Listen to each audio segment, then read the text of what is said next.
Muito obrigada pela vossa presença. Têm sido conversas muito agradáveis para quem assistiu.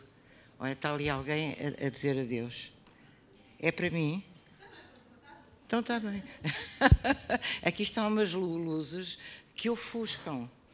Não nos ofuscam, não nos tornam ofuscantes, mas ofuscam o olhar. De qualquer maneira, têm sido uns dias muito interessantes, a começar pelo primeiro, que eu não posso deixar de referir, que foi os dois convidados que eram supostos vir, não puderam vir à última da hora, mas, portanto, obrigou-me a mim e ao outro convidado a fazer um esforço suplementar que resultou em cheio. Lá em casa dizia-se, quando se partiam para estas intervenções ou invenções, que eu tinha a mania de fazer o número das argolas. Olha, caiu lindamente, as pessoas participaram, portanto agradeço-os que, se por acaso quiserem pôr questões aos ilustríssimos convidados, só peço que me façam um sinal a mim para o som ver onde estão. Comecemos então. Como é que começou a sua aventura pelas antiguidades? Então posso começar. Sim. Certo. Não se importa que eu fale de pé. Eu gosto muito de estar em evidência. Está bem. Gosto de falar de pé. Não se importa. Quer que a gente saia? Não. Não, Eu preciso... mas não nos custa nada. Eu preciso de companhia ilustre. Está bem. Bom, agora, para isto funcionar, tem alguma tecla? Não, já está? Já. Então tenho que buscar a minha capa. Bom, boa tarde a todos. Muito obrigado à Associação Portuguesa dos Antiquários por ter tido a simpatia e a confiança em me convidar para vir falar sobre este tema, que é um bocado vago, os mercados de arte e o legado cultural. Dá para falar de tudo e eu só pus como condição falar verdade. Portanto, vou falar do mercado, da minha experiência no mercado, só não falo de arte contemporânea, embora goste muito, às vezes compre e às vezes tenha vendido como antiquário, não sei o suficiente para me sentir seguro para dar uma opinião. Vamos, portanto, falar só do mercado antiquário. Eu e o meu irmão tivemos a sorte de nascer num meio em que desde pequenos conhecíamos muitos colecionadores e muitos antiquários. Éramos muito atentos, absorvíamos tudo e tivemos sempre muita aceitação nesse grupo de gente. Também não havia discotecas, miúdos de 14 e 15 anos não tinham para onde ir à noite e nós, além de televisão, era essa pleia de gente e ver jogar cartas. E tivemos sempre uma situação privilegiada em relação a esses colecionadores, porque eu lembro-me sempre de uma... Em França fala-se muito num dito daquele célebre homem de teatro, Sacha Guitry, que era um grande colecionador, que dizia que os colecionadores usavam dois tipos, os que escondem e os que mostram. E ele dizia, ou são armário ou são vitrine. Eu sou vitrine. E nós tivemos sempre, em relação aos do armário, as portas abertas, pela simpatia que tinham por nós. E sempre fomos andando no meio antiquário, desde comprar pratos na aldeia lá de cima, onde temos raízes, a andar pelos mercados de rua, a andar nos antiquários tradicionais que nos conheciam de calção. Nos anos 50 os meninos usavam calção e feito é alfaiate, porque não havia feito. E portanto, íamos a todos, até aos antiquários bons, onde lá no fundo, as coisas menores eram muito mais baratas do que na Feira da Ladra. Vínhamos à FIL, já adolescentes, às feiras, antes do 25 de Abril, apanhávamos um autocarro na nossa rua, que nos deixava aqui na Junqueira, ainda hoje existe, e depois, à noite, já muito tarde, tínhamos sempre boleia de antiquários ou de amigos e colecionadores que nos levavam a casa. Entretanto, aos 30 e poucos anos, resolvemos, atraídos por uns amigos, montar um negócio antiquário. Tínhamos feito já muitos negócios, mesmo como estudantes, sempre para aumentar as nossas coisas. Quando começámos a viajar, já estudantes, levávamos, trazíamos, trocávamos, portanto, o comprar e vender com o objetivo de aumentar as nossas coisas era muito natural. E assim foi. Entretanto, tenho muita pena de não ter relido um livro fundamental que alguns de vós conhecerão, chamado La vie étrange des objets, que foi feito por um francês notável, Maurice Rance, que fez esse livro sobre a vida do comércio antiquário. Ele foi um grande leiloeiro, foi um historiador de arte, romancista e membro da Academia Francesa. E aí ele estuda todas as formas de psicologia do comércio. E eu gostaria de ter relido precisamente para apurar a minha cabeça e para adaptar ao nosso mundo. Ele veio a Lisboa nos anos 80 fazer uma conferência no Hotel Ritz, a que nós fomos, e ficou espantado, porque o meu irmão e o Quito Hipólito Raposo levaram um exemplar da primeira edição, que estava esgotado em toda a França, e ele disse que nem em França conseguia ao mesmo tempo ver 2 livros para autografar. Portanto, e só mais um aspecto que é um bocadinho lateral a este assunto, mas que vale a pena dizer, é a propósito de Ricardo Espírito Santo. Ele conheceu muito bem Ricardo Espírito Santo e foi um colecionador inimaginável. Nós em Portugal não temos a noção do que ele foi. O que há na Fundação Espírito Santo é uma coisa mínima em relação à sua projeção. E o Maurice Rance, quando editou o livro em 1960, ofereceu à viúva de Ricardo Espírito Santo um exemplar, e a dedicatória diz: em homenagem, ofereço à viúva do Sr. Flantal, em homenagem a um dos maiores colecionadores do século XX. Isto em 1960. Portanto, a coleção dele não tem nada a ver com o que a gente sabe hoje em dia, e a maior parte, e a mais importante, está toda nas grandes coleções no estrangeiro. Portanto, nós entramos pela porta do colecionador, o nosso caminho foi muito pessoal, comprámos sempre e vendemos aquilo que gostávamos mesmo. Por outro lado, mantivemos a nossa profissão durante muitos anos, o que permitiu que as nossas despesas básicas estivessem sempre asseguradas e pudéssemos reinvestir totalmente aquilo que ganhávamos. Entretanto, entramos num mundo que estava consagrado, que estava organizado. A Amália Rodrigues, quando lhe perguntaram como é que ela tinha começado, ela não falou no seu brilho, na sua superioridade em muitos aspectos, foi modesta, mas deu uma opinião que era a opinião do que acontecia a todos na idade dela. Ela dizia: eu fui como uma sardinha que entrou na água e nadou. E, portanto, quando nós começámos com uma loja, estávamos nesse ambiente da água e da sardinha. Tudo estava montado. Havia os antiquários, uma grande parte colecionadores inicialmente, e havia todos os outros que negociavam por negociar toda a vida. Portanto, entramos num fluido que existia e que durou muitos anos. Foi unicamente perturbado 2 anos durante o período revolucionário, mas que depois retomou a sua força habitual, talvez ainda maior, porque houve faixas da sociedade que se engrandeceram com as mudanças económicas e com as mudanças políticas e que puderam aceder a um mundo de que gostavam e de que se sentiam distantes e passaram a ser grandes compradores. Não digo isto a depreciar, digo isto como elogio. Portanto, entretanto, há cerca de 15 ou 20 anos, o mundo antiquário, aqui e em todo o mundo, entrou em franco declínio. Menos lojas, menos compradores, preços mais baixos.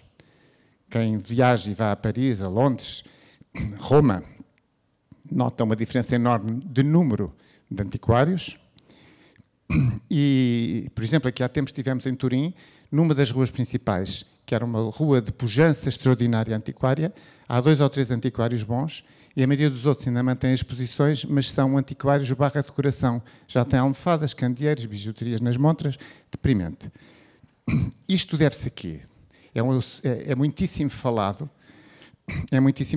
mas as causas que mais se apontam, eu concordo com elas: globalização, sucessivas crises financeiras. Além da globalização, há a questão também europeia, em que uma pessoa pode ser contratada para trabalhar em Estocolmo e no ano seguinte estar na Sicília, portanto não para muito tempo em cada sítio. O aumento de custo de vida foi grande, que mesmo para pessoas EZs acabam por absorver uma grande parte das despesas. Casas pequenas, divórcios, falta de pessoal doméstico, tudo isto se complicou. Além disso, há uma mudança de gosto. Há a mudança de gosto para o contemporâneo, para o que se chama agora minimalismo, e que se tem mantido, até porque, por estas condições que nos levaram a este ponto, não há nada que se perceba que possa voltar para trás. Na geração dos meus pais e dos meus avós, houve uma fase assim, com a Art Deco. Houve pessoas que venderam tudo para pôr ambientes tipo filme de Hollywood, que gostaram imenso, mas durou pouco. Durou pouco, porque para já a geração mais nova acusou os pais de terem dissipado o património familiar. Nós tínhamos uma amiga que passou anos nos antiquários a tentar comprar peças parecidas com as que tinha herdado, precisamente para os filhos não a acusarem tanto. De qualquer maneira foi passageiro, porque não havia dois dos fatores que eu referi há bocado. As casas não eram pequenas, eram grandes, havia quem tratasse delas e, portanto, a mudança foi fácil, foi apenas evolutiva. Neste caso do que se passa agora, é muito difícil voltar para trás. Há um mercado que eu acho que está mais protegido, apesar de tudo, em toda esta crise, que é a ourivesaria, sobretudo a ourivesaria de uso pessoal, porque as pessoas compram sempre, e é normal. Porque nos restantes aspectos da ourivesaria também houve uma quebra de preços. Por exemplo, é mais fácil vender muito bem uma salva horrorosa, revivalista dos anos 40, pesadíssima, do que uma pequena salva de Dom José de época. E, portanto, aí não entra o gosto do comprador, entra o peso do valor do metal precioso e das pedras. Portanto, já foge ao mercado antiquário, porque mesmo na ourivesaria, tirando a parte do uso pessoal, há uma quebra.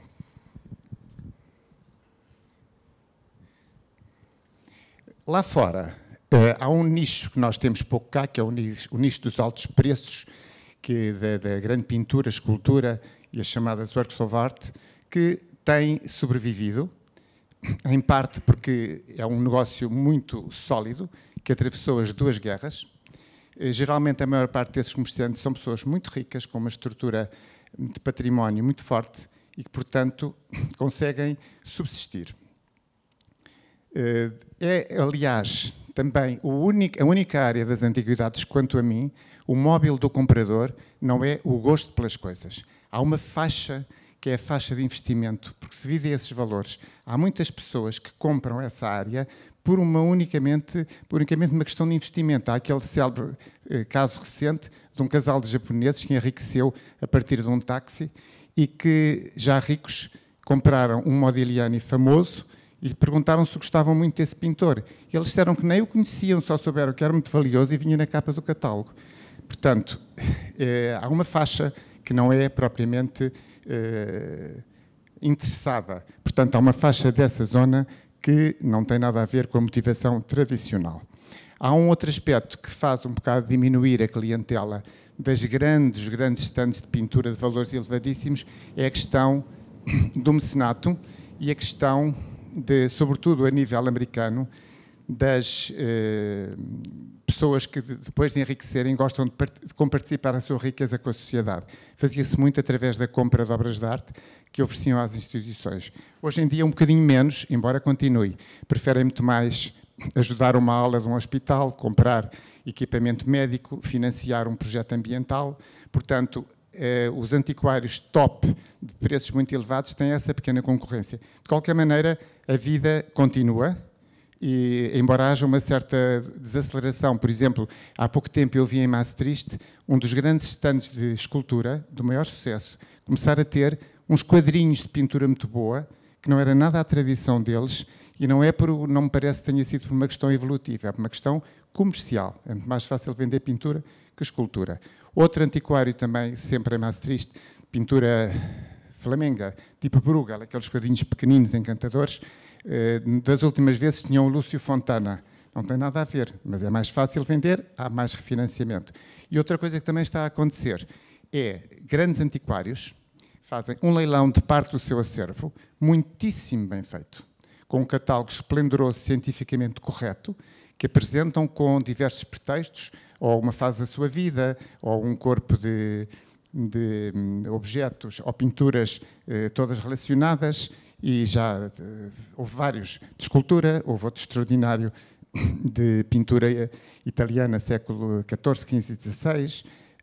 Já houve um leilão em França de um grande antiquário francês, mais das artes decorativas, que também fez o mesmo, e continuam a sua atividade. São leilões do maior sucesso, com a chancela de gente idónea, e eu não me parece que que seja por uma questão de marcos da vida de cada um. Eu acho que é um bocadinho reestruturação financeira e para dar um toque catalítico ao seu negócio. É o que me parece, não estou a censurar, mas parece-me que é isso. Porque, como nunca aconteceu, que eu saiba, é uma novidade. E, portanto, de qualquer maneira não estão mal. Têm um bocadinho de vento de frente, mas não têm turbulência. Tenho que consultar a minha cábula. Pronto. Agora, não, muito obrigado. Agora, um assunto sensível e inquietante. Muito obrigado. Um assunto sensível e inquietante em relação ao mercado, e em particular o que nós conhecemos, que é o mercado português. Leilões e leilões online. Os leilões, desde pequenino que eu ouço dizer que são os grandes inimigos dos antiquários. Eu nunca achei, eu sempre vi os grandes antiquários portugueses estarem, pelo menos com metade ou mais das suas coisas compradas nos leilões e conseguiam revendê-las, tiveram a possibilidade de se abastecer dessa maneira e, portanto, nunca achei que fossem opositores. Quanto aos leilões online, é uma situação mais sensível porque, em princípio, já está a ser, como lá fora, preços altos, mas ainda não é muito. Os leilões online foram acusados de terem liquidado o antiquário médio pelos preços e pela oferta. Eu acho que não. Quando os antiquários médios entraram em crise, foi muito tempo antes de aparecer o leilão online. A crise já existia. E o leilão online dá perfeitamente para ajudar os antiquários, mas, de facto, espalha-se que vão ser que liquidarão o comércio. Eu lembro-me sempre daquela situação na música ligeira, aqui há uns anos atrás, quando começaram as músicas em vídeo, as canções em vídeo, e diziam que o vídeo iria liquidar a rádio.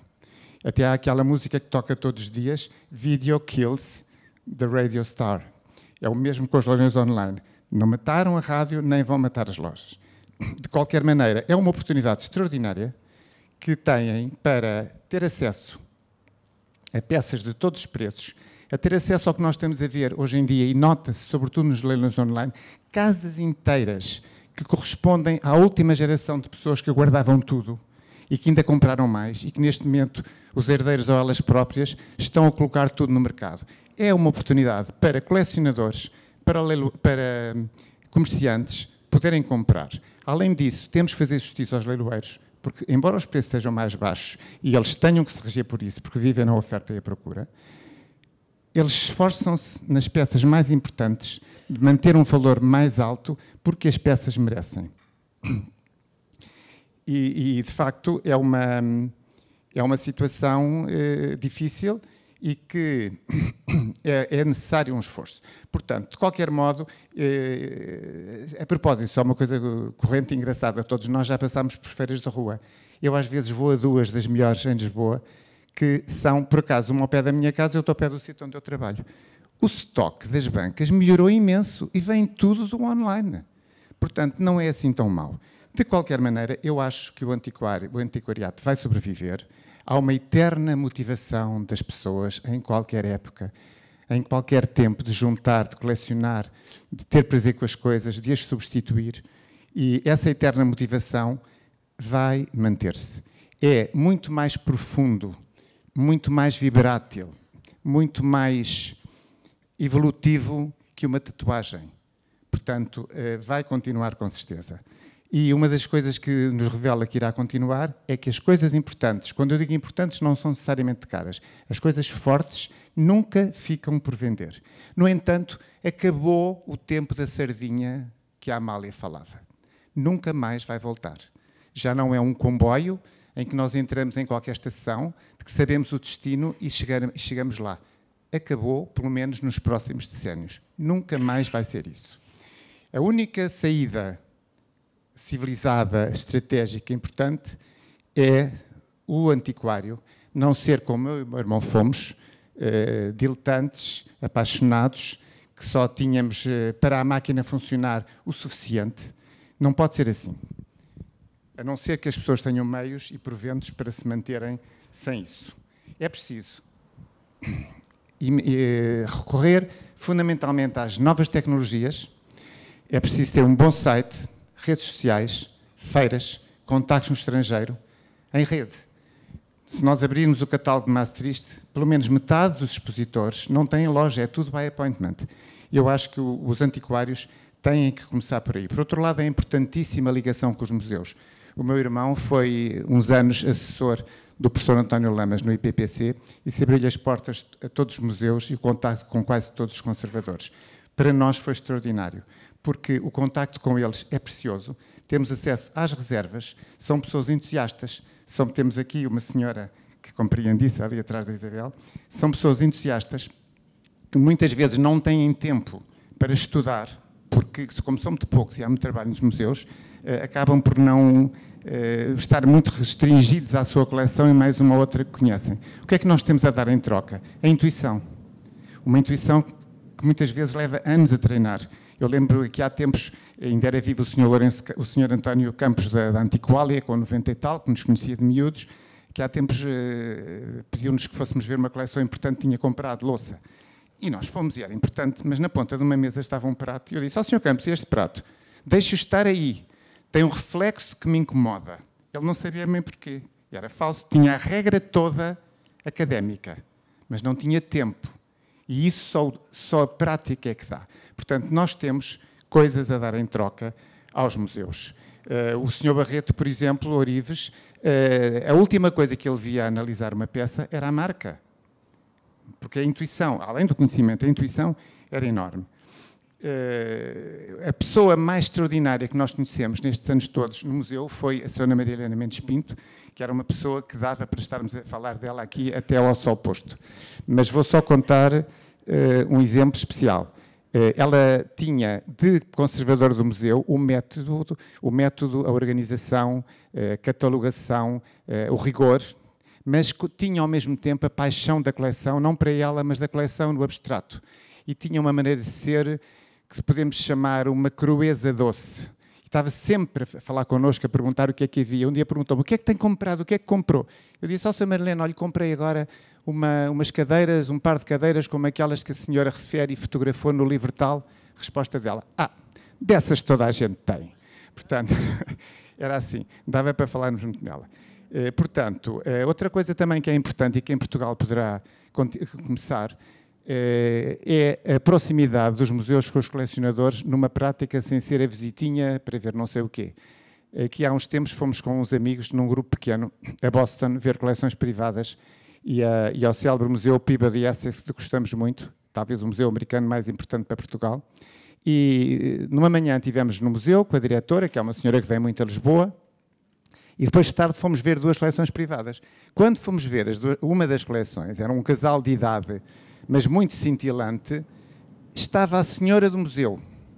Estava lá para ajudar o casal a receber-nos.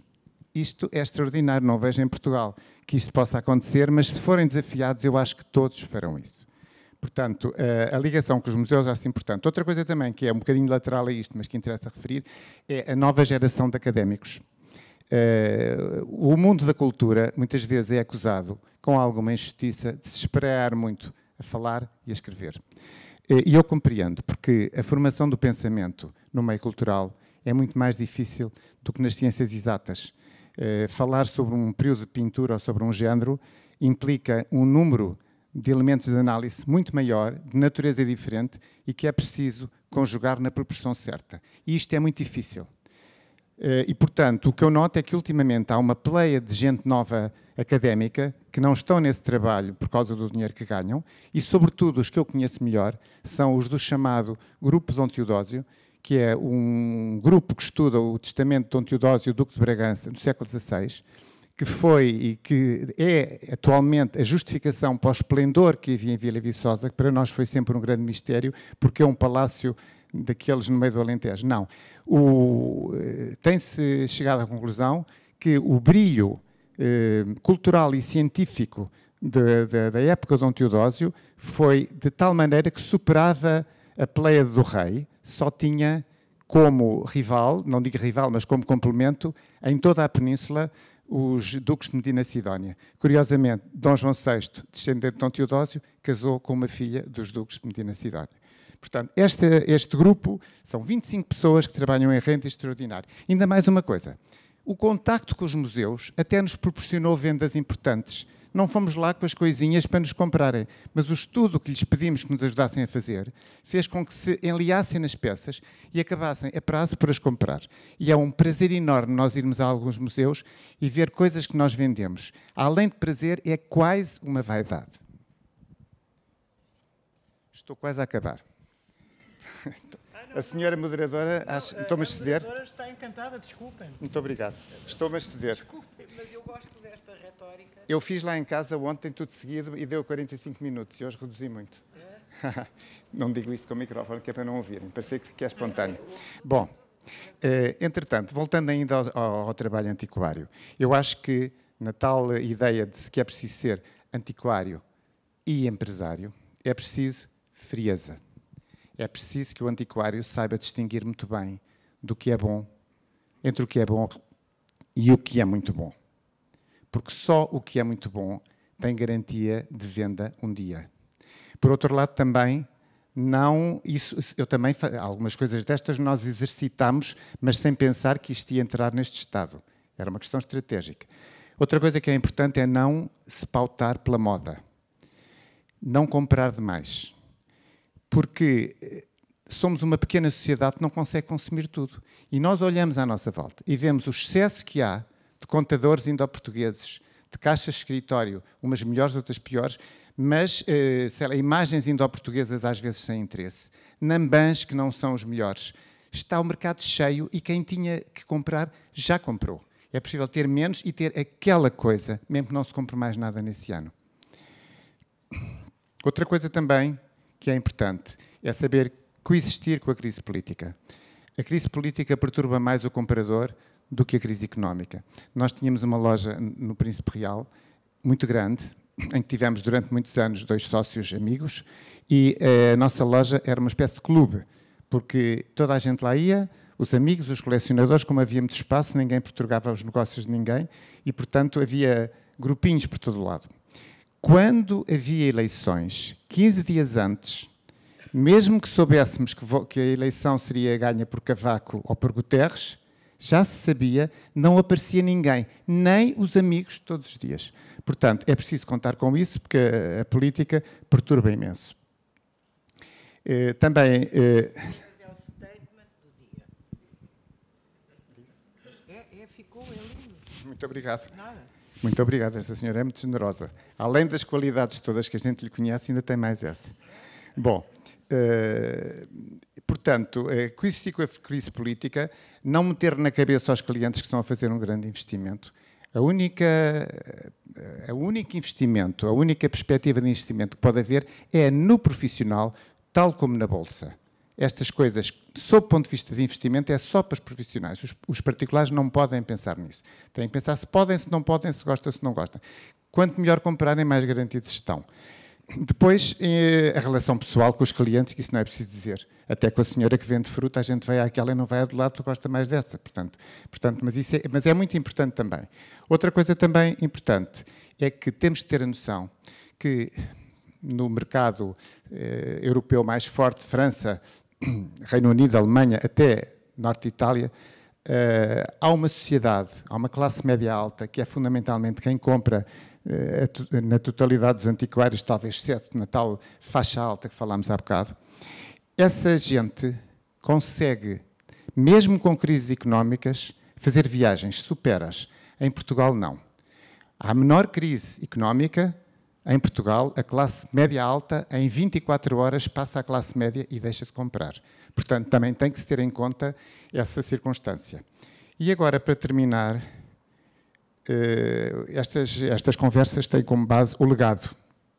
Eu acho bem o legado, mas no sentido de um legado contínuo, porque não é bem como nós falamos no legado romano, no legado vicentino, como uma coisa estática que tenha parado. Não. O legado no meio antiquário é um legado de continuidade. É mais uma comparticipação contínua. A pessoa que há mais tempo eu ouvi falar nisso foi o pai Cabral Moncada, que dizia, logo ao princípio da sua atividade, dizia que nós, os antiquários, prestamos um grande serviço à cultura. Restauramos, salvamos imensas coisas que ficariam perdidas para sempre. Eu acrescentaria também a divulgação. Divulgar é uma missão do antiquário e até pode ganhar com isso, porque pode abrir um leque de opções de venda que os outros não têm. E lembro-me que aqui há uns anos vi na televisão um filme francês em que simulavam numa igreja o Bach a tocar. E ao fundo da igreja um homem diz para o outro: sabes que o Bach acha que não deve só tocar o que as pessoas conhecem e gostam, mas deve tocar outras coisas igualmente boas para as fazer ver que a beleza há por muito lado e não só aquilo que elas já sabem. E eu sempre achei que o antiquário também tem essa função, que faz com gosto e que se cruza com essa possibilidade. Não decide meter-se numa missão, mas o seu cotidiano fala o poder ter esse exercício. E, portanto, citando outra vez o Maurice Rance, ele dizia que este mundo das antiguidades, dos colecionadores, dos leilões, era la belle danse. E é. E, além disso, eu acho que também há um outro aspecto. Todos nós precisamos de chamas para nos manter de pé e para nos apoiar no caminho. A chama das antiguidades não é a mais importante, nem das mais importantes, nem das mais fortes, mas é certamente uma delas. Muito obrigado. Muito obrigado.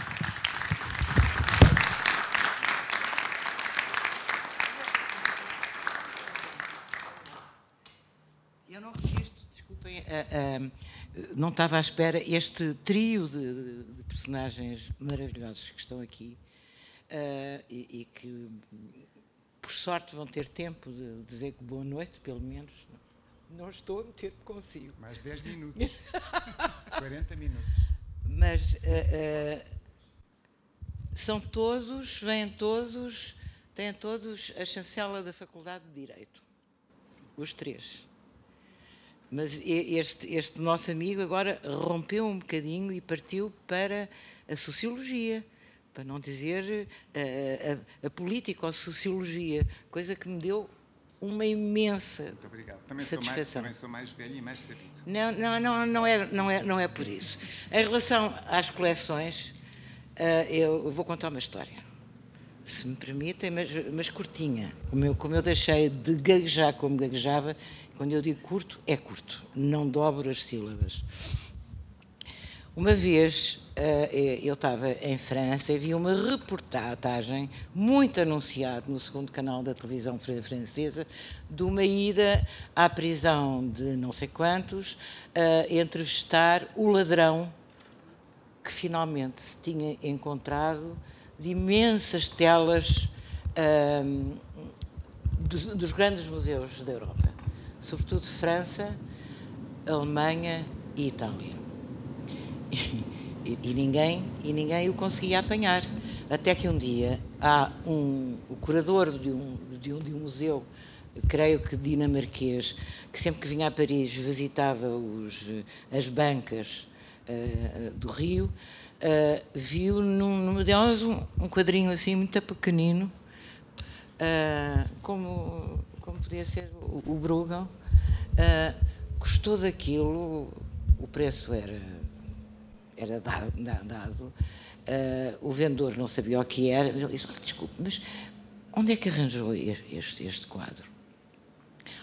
Isso é uma história muito engraçada. Há um rapaz, assim meio aluado, que vive ali numa mansarda aqui, mesmo em frente ao Sena, e que tem a habitação dele, que é mínima, mas forrada a quadros. A quadros, perguntou o curador. Sim, olha, tem coisas muito bonitas, coisas grandes, lindas. Depois tem outras pequeninas que ele, quando precisa mesmo de comer, desce aqui ao Rio, a nós, e põe à venda.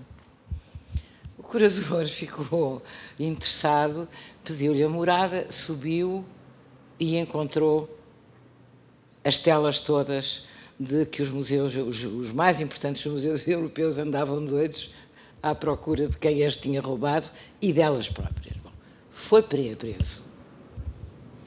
E a reportagem era na prisão. Os diretores dos museus, de onde ele tinha roubado com tanta perícia 1 ou 2 quadros, ficaram sensibilizados com aquela paixão dele por alguns quadros, por alguns pintores, e mandaram fazer reproduções de um sistema que tinha acabado de ser inventado, fantásticas, pareciam verdadeiras, e forraram-lhe assim, e a prisão forrou-lhe a cela com os quadros. A rapariga que o entrevistou lá falou, lá disse, lá viu as origens dele, lá nos comunicou as facetas extraordinárias. O rapaz era muito novo, esquálido, pálido, uma miséria de gente. E ela às tantas diz-lhe assim: bom, de qualquer maneira está acompanhado por belas cópias dos quadros de que tanto gosta. Ah, pois, mas não é a mesma coisa. Não é a mesma coisa. Disse isto 3 vezes. Não é a mesma coisa. E a rapariga disse: sim, mas qualquer dia, quando sair, volta a poder ir ver os originais. E ele, assim, direitinho para a câmara: ver, não, roubar. E eu acho que ainda está, e ele está lá. Acho que foi proibido de sair da prisão. Desculpem, mas assistir a isto, não estando à espera. É paixão. É paixão, pois é. Ora bem, vamos respeitar as idades. Não é que eu imagino que seja ligeiramente mais velho que este rapazinho, mas parece. A sua queda para a antiguidade e para o leilão. Ora bem, muito boa tarde a todos. Primeiro quero confirmar que tudo o que o José Mário disse é verdade. E no fim daquilo que eu tinha para dizer, que vai ser a primeira coisa, e que uma vez que falou do meu pai, de facto há um dado importantíssimo no mercado e no mundo da arte a que o Estado não dá a mais pequena atenção, o mais pequeno reconhecimento, que é: os antiquários são os maiores responsáveis no mundo inteiro, e em Portugal também, por descobrir, recuperar, estudar e divulgar obras de arte inéditas, completamente desconhecidas, como é óbvio, e que passam a poder constituir fontes fundamentais para a evolução do conhecimento. Sem os antiquários, isto não era possível. Aqui há uns anos, o Instituto Politécnico de Tomar ganhou um concurso público para fazer um vastíssimo relatório sobre a arte em Portugal. E a mim competia-me a parte do comércio da arte antiga. E os antiquários gastam anualmente em conservação e restauro mais que todos os outros, igreja incluída, juntos. Não há nenhum incentivo fiscal, não há nenhum reconhecimento, não há nada disso. Aliás, nós temos hoje em dia alguns antiquários em Portugal que têm um nível cultural e um nível de divulgação ao nível de catálogos, de investigação, de livros de arte, inclusive com o apoio dos mais importantes historiadores de arte, que nunca tivemos no passado. Portanto, eu acho que o antiquariato não vai acabar, nunca acabará, tem um papel importantíssimo e fundamental no mercado e no mundo da arte. São completamente diferentes de todos os agentes do mercado, porque têm, de facto, esta parte da descoberta, da procura, da pesquisa, da caça ao tesouro. Eu fui 12 anos antiquário, portanto, sei bem o que é que estou a falar. Ora, muito bem, mas agora vou começar pelo princípio. Eu sou bisneto, neto, filho de colecionadores, sendo que o meu pai partiu para a parte profissional de antiquário. Portanto, as antiguidades para mim começaram quando nasci. Diariamente o meu pai chegava a casa com peças novas e eu tive sempre uma enorme curiosidade de saber o que é que era. E ele ia-me explicando. Quando muitas vezes os alunos me perguntam porque é que sabe distinguir uma faiança de uma porcelana, eu digo, porque sei. Porque é óbvio. Porque não há mais pequena dúvida. Não preciso sequer pegar-lhe. Basta olhar para o brilho, para o reflexo, para a forma, para a decoração, para as cores. Portanto, isso aprende-se quando se nasce e isso torna tudo muito mais simples e muito mais fácil. Comecei a fazer negócios de arte em 1975, tinha 13 anos. todos os sábados, saía a pé de Dom João V, subia Álvares Cabral a pé, ia até ao Largo da Estrela, carregado com uns sacos pesadíssimos, apanhava o elétrico até à Feira da Ladra, instalava a minha banca e lá vendia. Aliás, vendi um Santo António, um Conde de Reis, hoje em dia 5 euros, século XVIII, ao Rui Quintela, em 1975, foi quando eu o conheci. Ele ainda namorado da Paula, com quem veio a casar, e depois mais tarde se vieram a divorciar.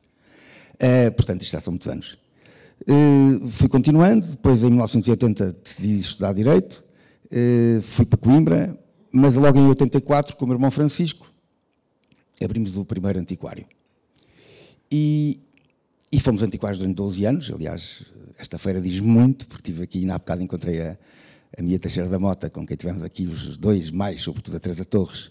Fomos os 3 grandes responsáveis pela organização da primeira feira aqui, impossível de conseguir sem as duas, claro.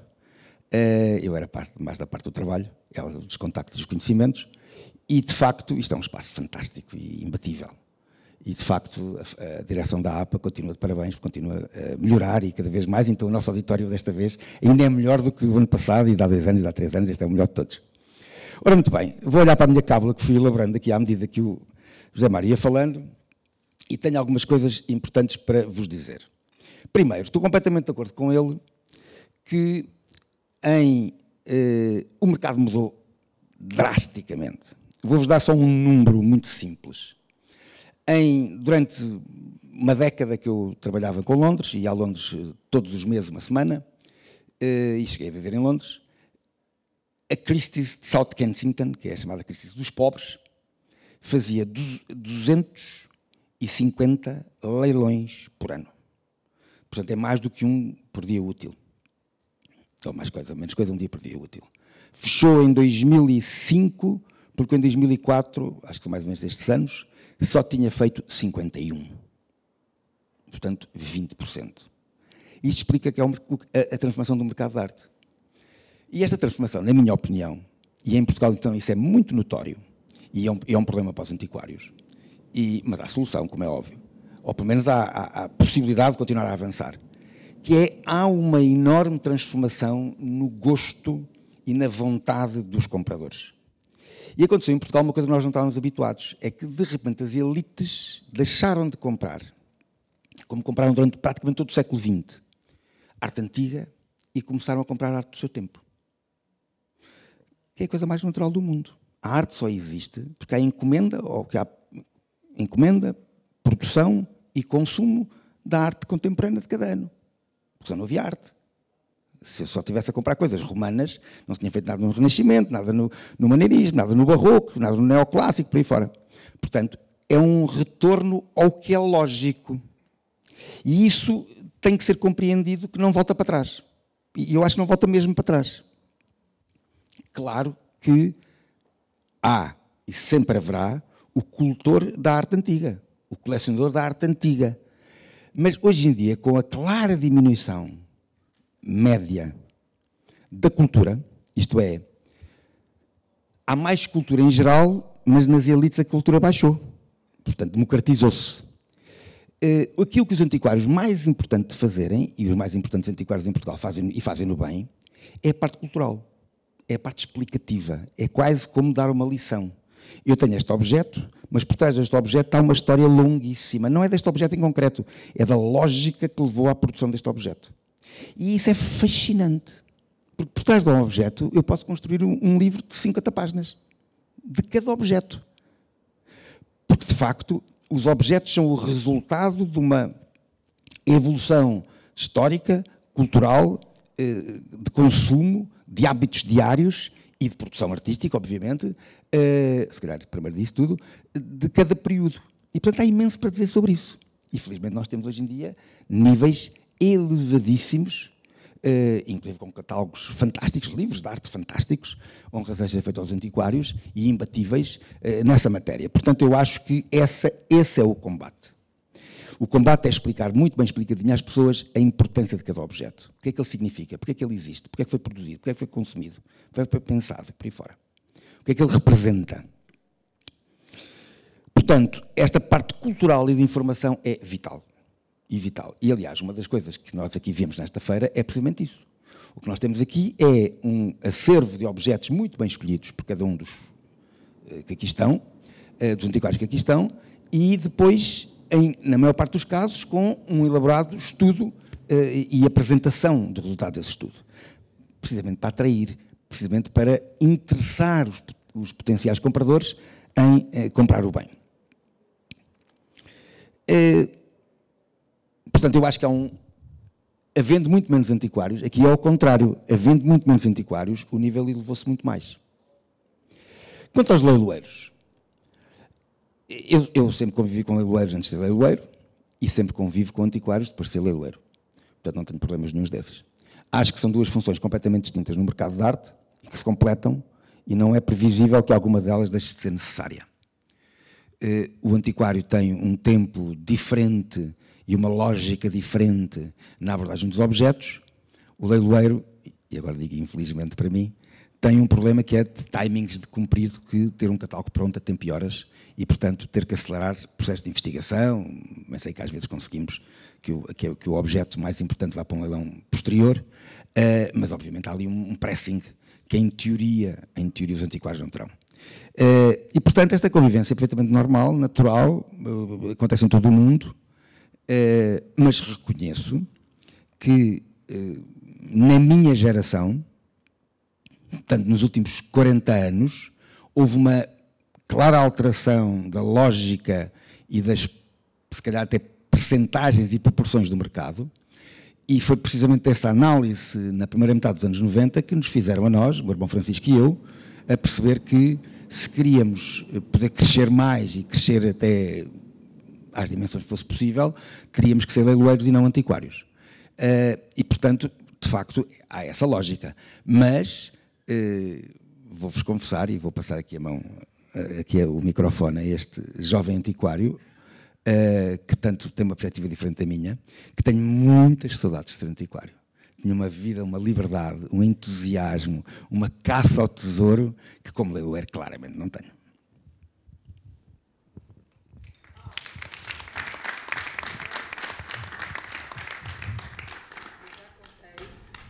Vou contar, os que já ouviram tenham paciência, lá está ela com esta história, de um grande editor de arte, o maior editor de arte, Franco Maria Ricci, que eu tive a sorte de conhecer e com quem tive a sorte de conviver.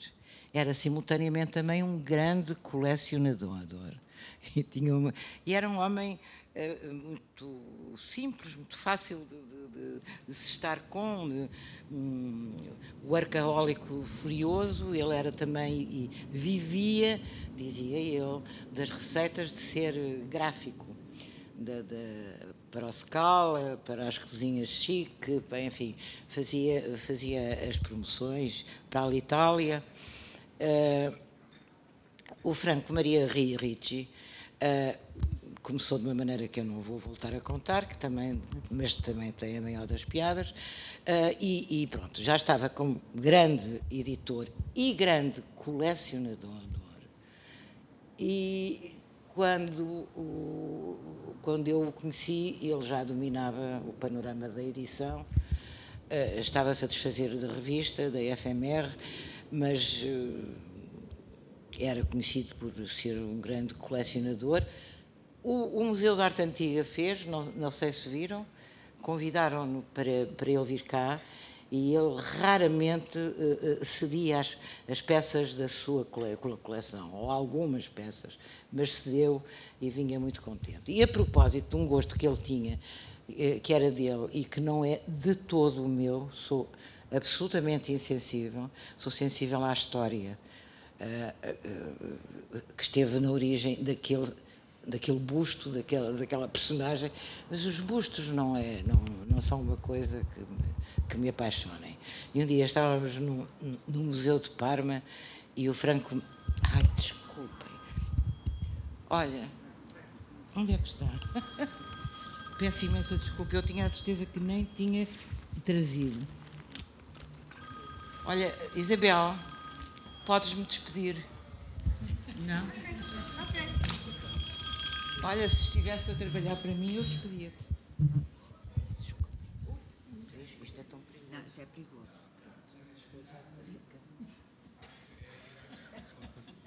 Não, fazia um número das argolas. Bom, está bem, mas cala. Cala o telemóvel, sabes? Não sei calar. Eu também não. Bom, mas um dia, no tal Museu de Parma, em que ele me explicava por A mais B as peças, o busto A, o busto B, o busto C, quem era, quem tinha feito, e eu estava a aprender, mas às tantas ele disse assim, com ar de miúdo,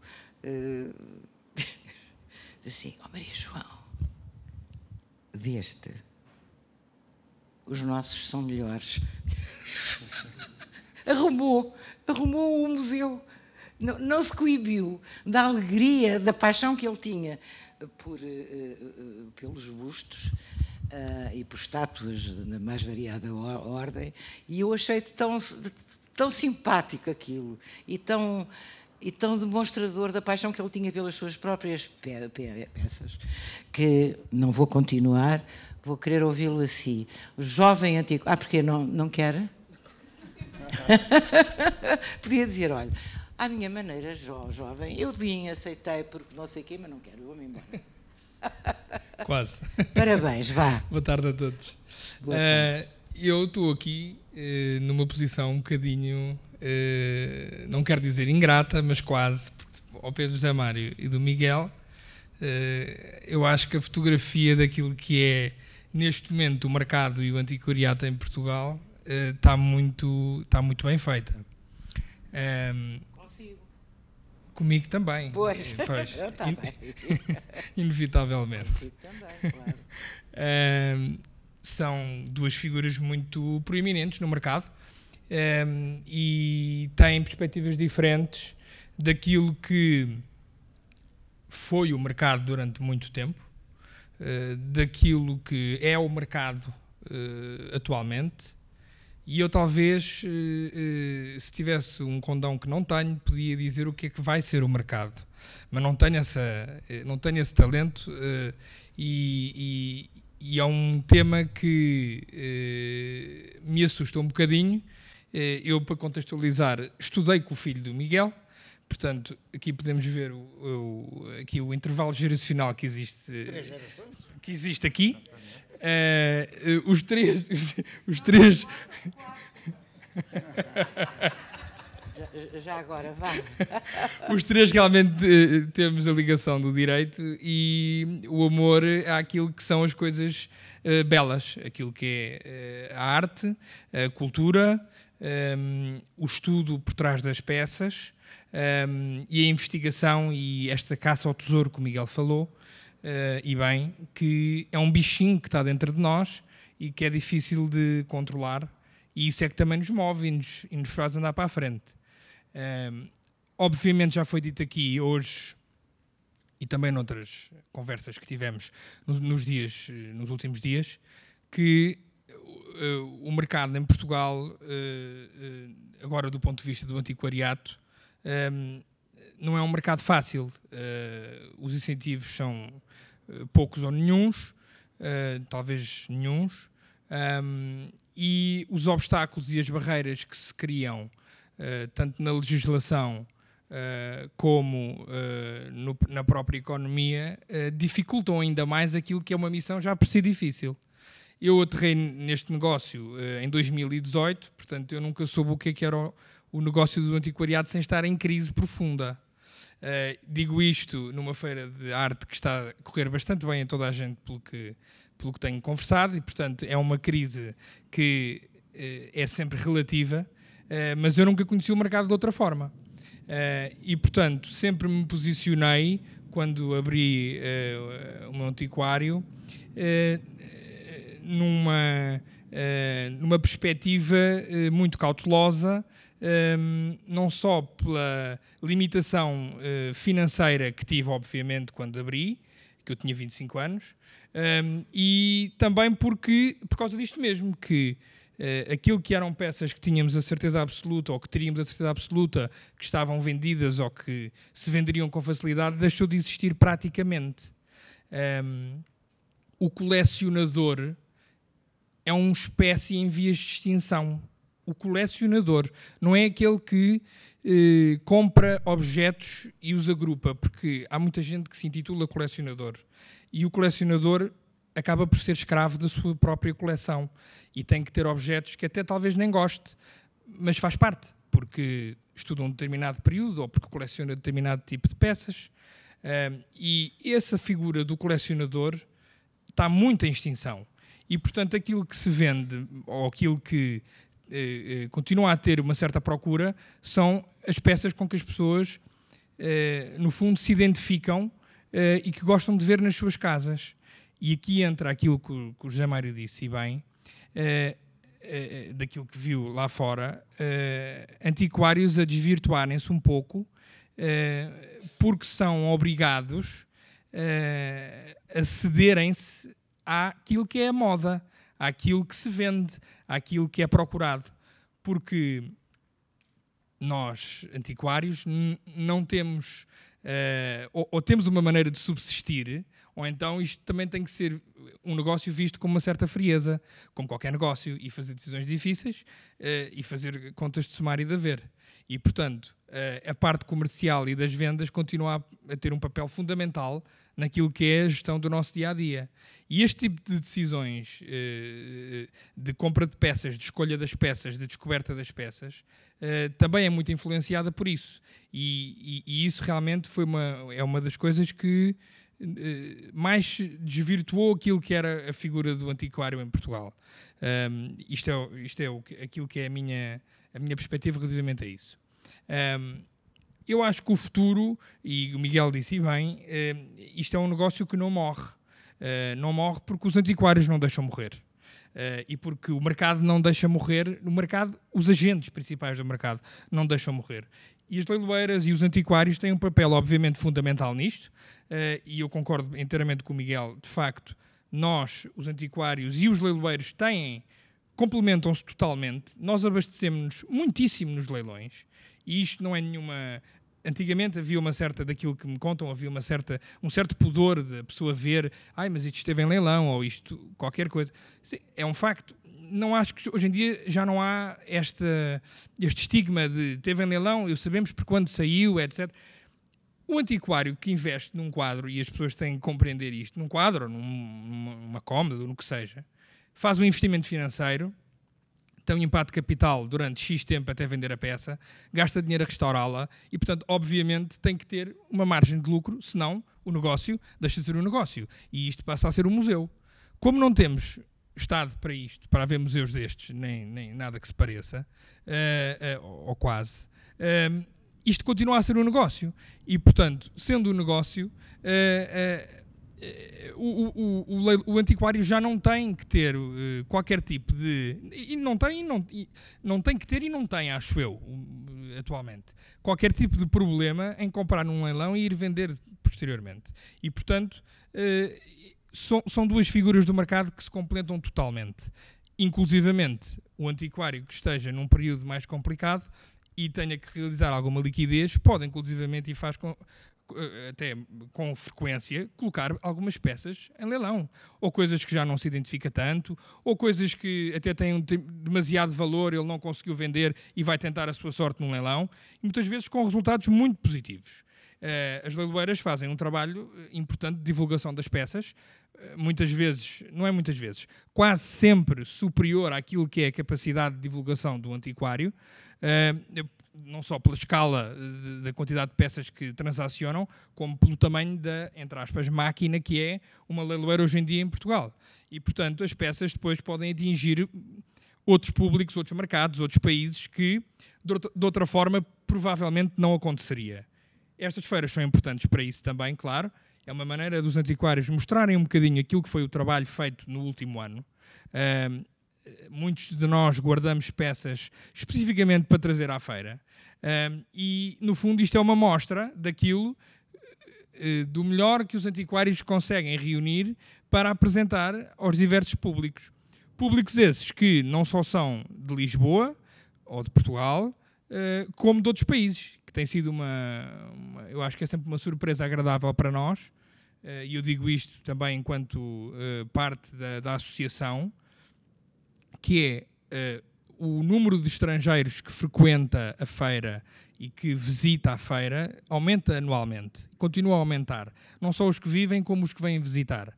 E, portanto, no fundo, isto é a forma, a par da solução do leilão, dos antiquários fazerem mostrar as suas coisas, porque uma das grandes dificuldades que eu sinto atualmente e que os antiquários sentem é a dificuldade que é fazer com que as pessoas vão às nossas lojas. As pessoas estão em casa e gostam de estar cómodas em casa. E os leilões online vieram e continuam a provar esta vontade da comodidade do cliente estar em casa e poder licitar em casa e ver e sem ter que quase mexer-se do sítio onde está. E a dificuldade que nós temos de fazer com que as pessoas vão às lojas é tanta que estas feiras possibilitam exatamente isso. Nós estamos aqui e são as pessoas que vêm ter connosco. Obviamente só acontece porque estão 32 expositores aqui e é um acontecimento, digamos. Portanto, em retrato daquilo, e não me quero alongar muito, daquilo que foi aqui dito hoje, realmente, é que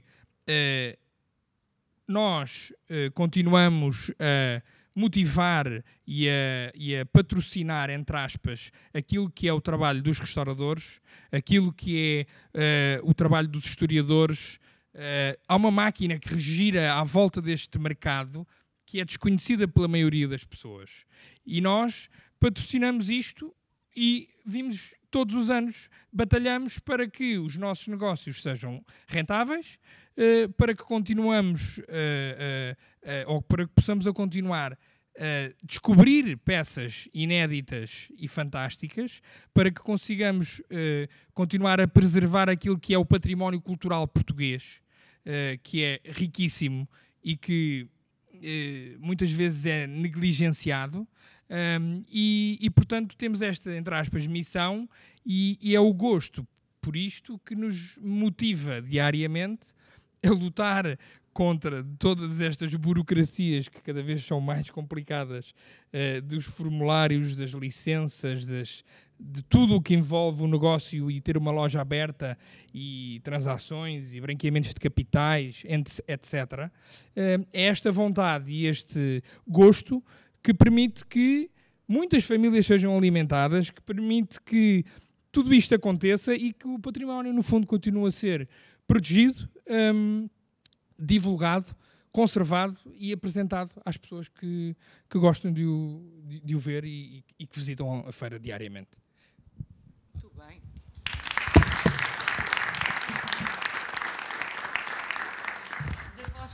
Do vosso conhecimento, sobretudo para os mais antigos.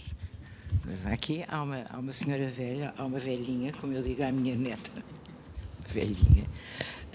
Mas dos vossos conhecimentos internacionais e do modus faciandi que os países têm para lidar, sobretudo o equivalente ao nosso Ministério da Cultura ou ao nosso Ministério das Finanças, em que é que há diferenças relativamente aos apoios? Em que é que consistem os apoios nos sítios onde apoios há para as necessidades dos antiquários? Percebeu? Não é uma questão propriamente de apoios. É sobretudo uma questão de não dificultar. Nós temos eu vou dar um exemplo muito concreto. Há uma lei, ou melhor, há uma convenção internacional chamada CITES, que é uma convenção com a qual seguramente todos estamos de acordo, que visa a proteção das espécies animais e vegetais em vias de extinção. E essa convenção, que está assinada, acho que é a convenção do mundo que é assinada por mais países, acho que é 201, que é quase todos, ou 199, continua a ser quase todos, que proíbe expressamente o comércio, é criminoso o comércio de matéria-prima protegida, portanto, provindo de espécies vegetais ou animais em vias de extinção, anteriores a 1947. O que os países internacionais a maior parte dos países europeus, da Comunidade Europeia, legislaram é que é assim mesmo. Um bem posterior a 1947, quando tenha, vamos pensar em coisas concretas, marfim e tartaruga, que são as coisas mais óbvias, não pode ser comercializado. Pronto, tu corre. O que é que fez o Estado português? Então vamos pedir um certificado. Portanto, eu tenho que pedir um certificado. Quer dizer, o proprietário de um bem que queira colocar em venda em leilão um bem que contenha marfim ou tartaruga, mesmo que seja uma pequena parte, minúscula parte, uma cômoda que tenha uns puxadores que no centro do puxador torneado tem um bocadinho de marfim. Precisa de CITES. E isso custa 34 euros e qualquer coisa, não é por aí, demora 3 ou 4 semanas, quando não demora mais por causa do funcionamento das nossas instituições e o nosso funcionalismo público. Portanto, o encrave é constante. Isto é constante. A lei pressupunha, só para terem uma ideia, que deram 3 anos aos portugueses todos para legalizarem, todos, portanto, privados, para legalizarem todos os bens que estivessem nessas condições. É claro que ninguém legalizou, porque a maior parte das pessoas nem souberam que a lei existia. Não têm a mais pequena noção, nós já fizemos um cálculo, não tiveram a mais pequena noção que legalizar todos os bens que contenham marfim, tartaruga, coral, espécies vegetais em vias de extinção, madeiras chinesas, tudo isso, demoraria mais ou menos 250 anos. Porque são dezenas de milhões de objetos. Sobretudo num país que teve uma interação com a África, com a América do Sul e, sobretudo, com o Oriente, de onde vêm essas matérias-primas todas. Portanto, para nós é uma coisa vital. Eu não sei se os senhores sabem que hoje em dia é, por expressa deliberação da Comunidade Europeia, bens que contenham marfim, só marfim, bens que contenham marfim, antigos, anteriores a 1947, são proibidos de sair de Portugal.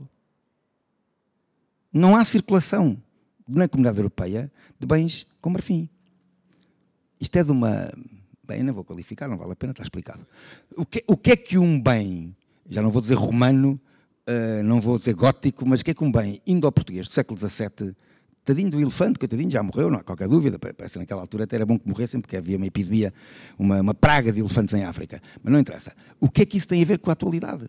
Portanto, só para vos dizer que, e isto é assim, porque felizmente a Inglaterra foi embora da Comunidade Europeia, portanto tinha sido a proibição de colocar nos próprios países, que a Inglaterra e os Estados Unidos, a Inglaterra já proibiu, exceto coisas depois muito especiais, e os Estados Unidos têm 23 estados que também já proibiram.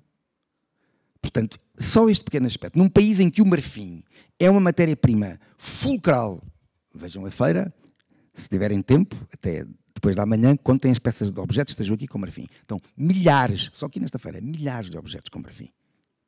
Portanto, imaginem o que isto é o drama para o mercado de arte.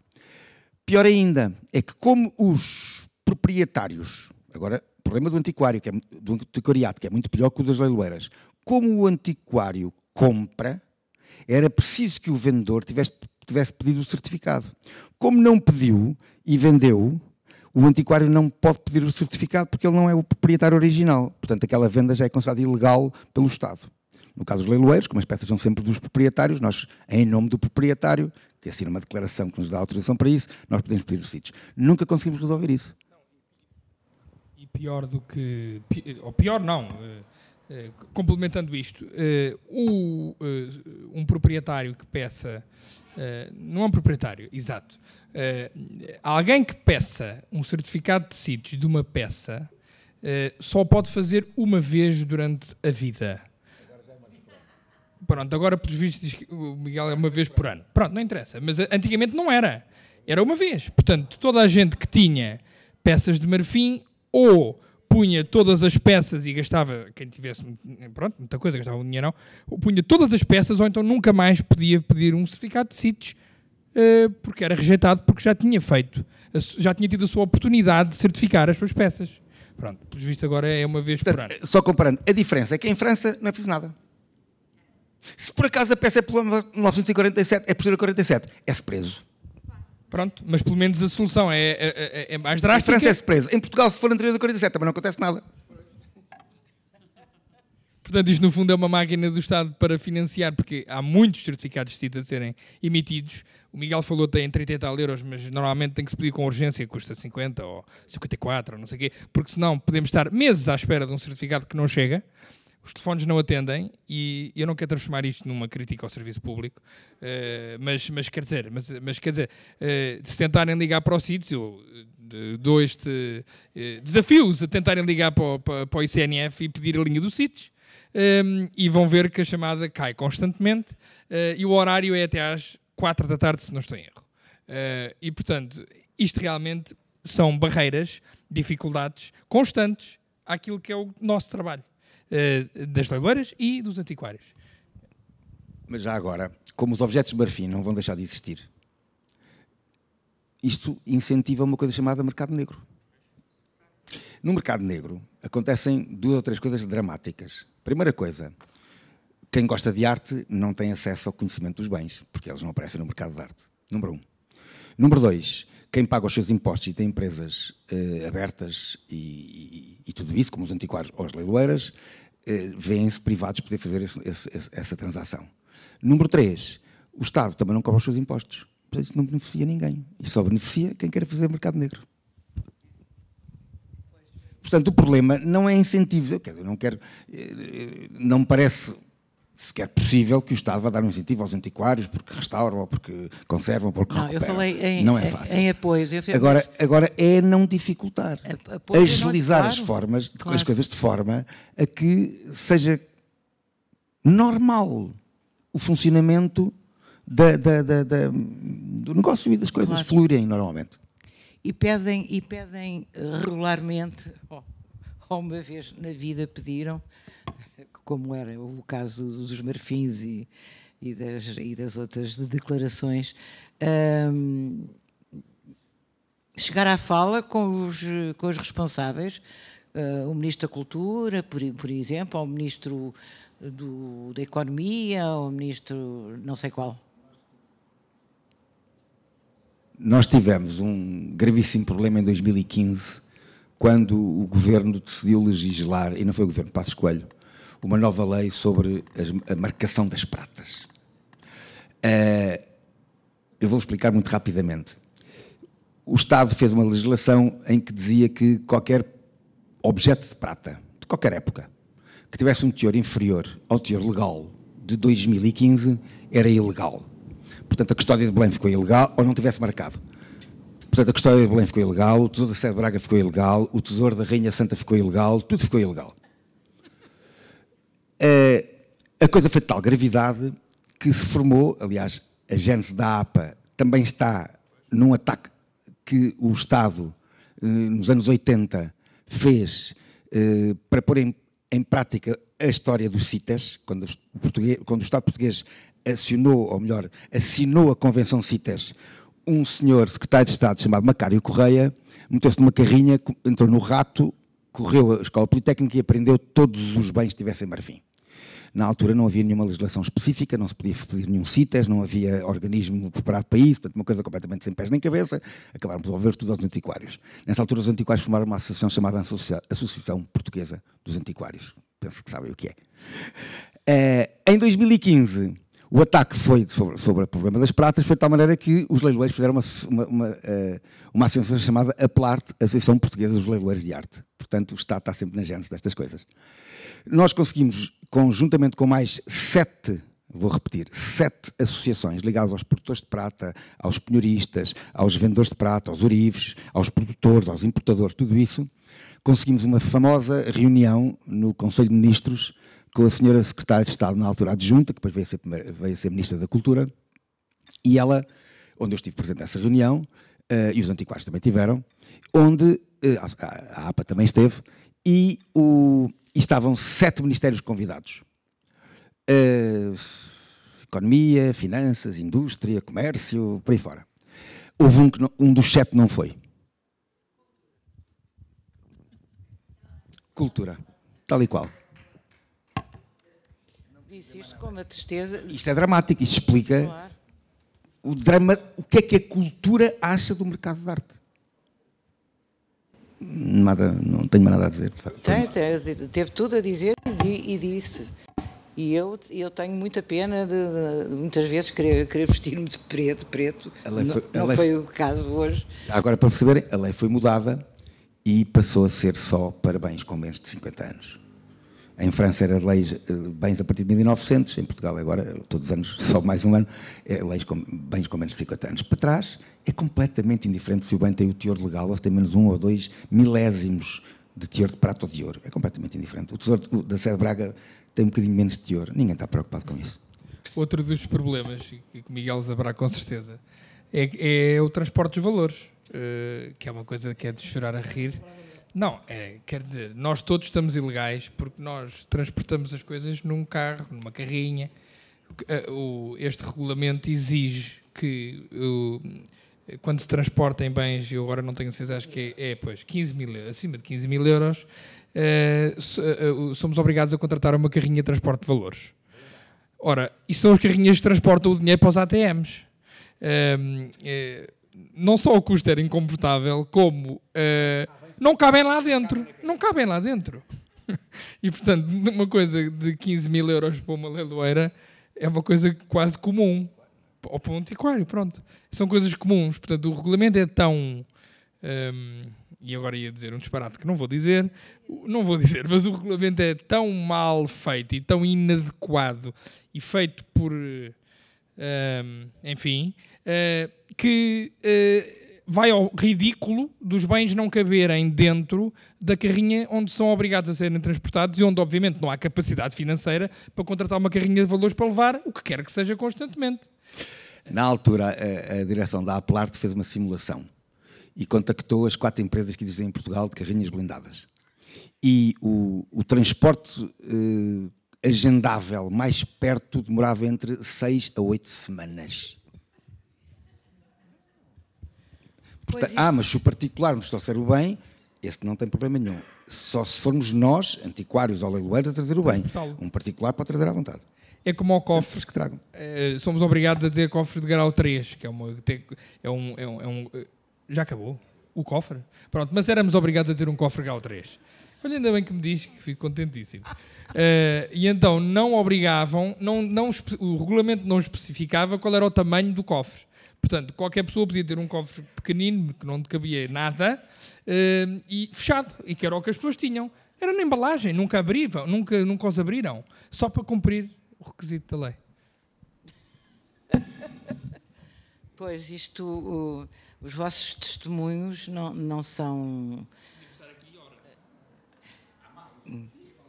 Mas estão aqui para isso, para vos dizerem, neste momento, nesta altura, neste sítio, o que vos apetecer, porque haverá sempre alguém que talvez possa tentar mudar o rumo.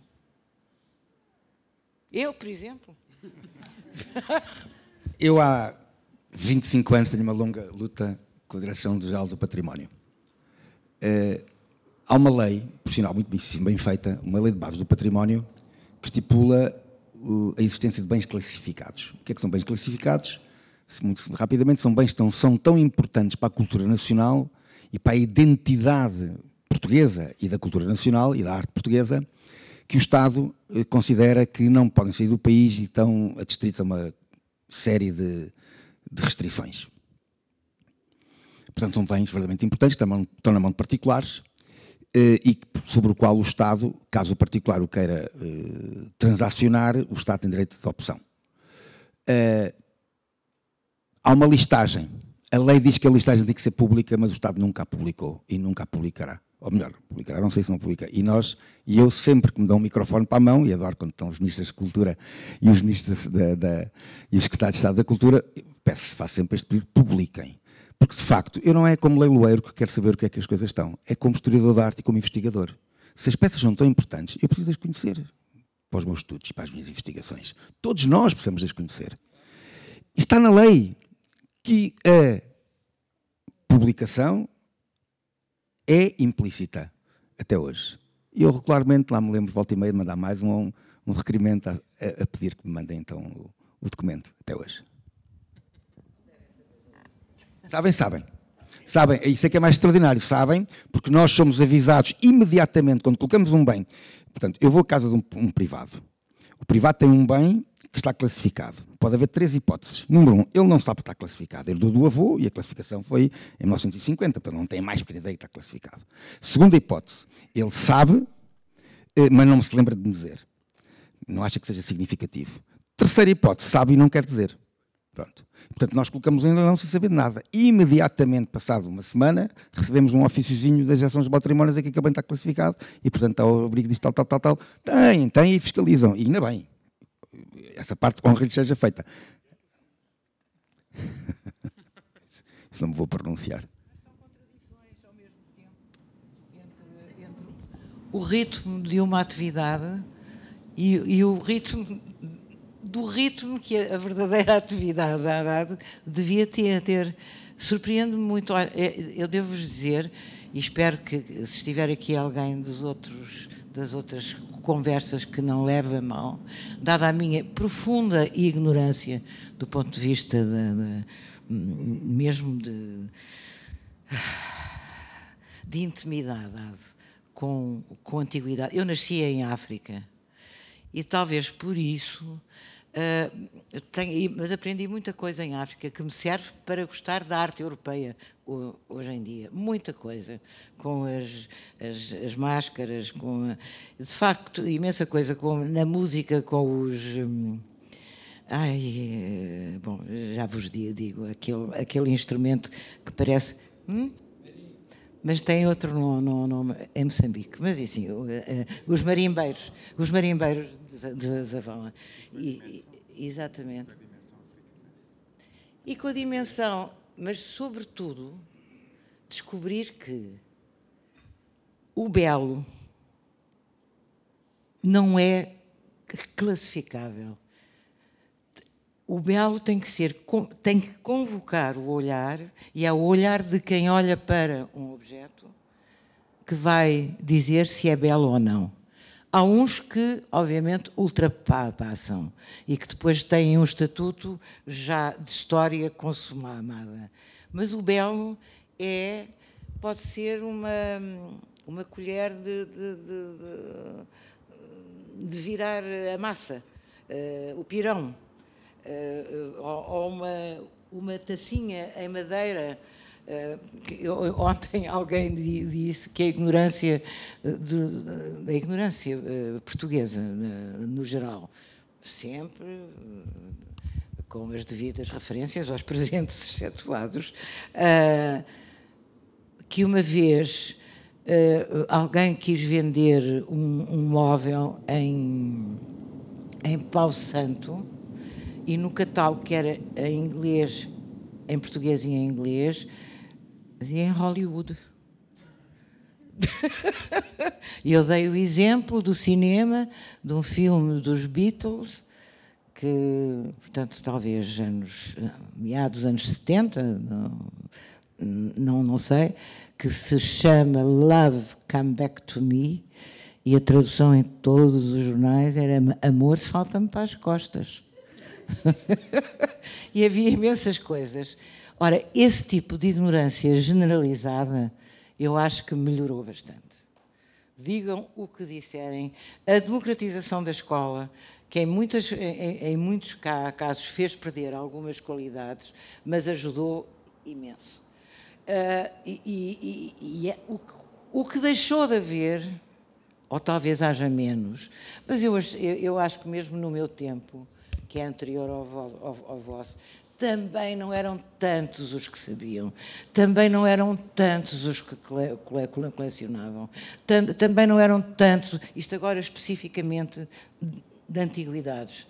Só que, quando o faziam e quando nós conhecíamos, era tudo muito bom, muito bonito. E acho que o bom, por exemplo, o bom para mim tem um cheiro. Não é só o tato, não é só o olhar. Há qualquer coisa que me faz sentir, cheirar, isto aqui é bom. Meus amigos, que horas são? Porque eu tenho horas a cumprir e já não tenho horas. Quase 8. Ai, quase 8. Pronto, então tenho muita pena. Para mim, digo-vos, e não estou a passar nenhuma graxa por nenhum dos senhores, embora vos vá fazer uma pergunta depois, mas tem que ser privada, para me informarem de uma coisa que eu ando à procura e talvez me possam dizer.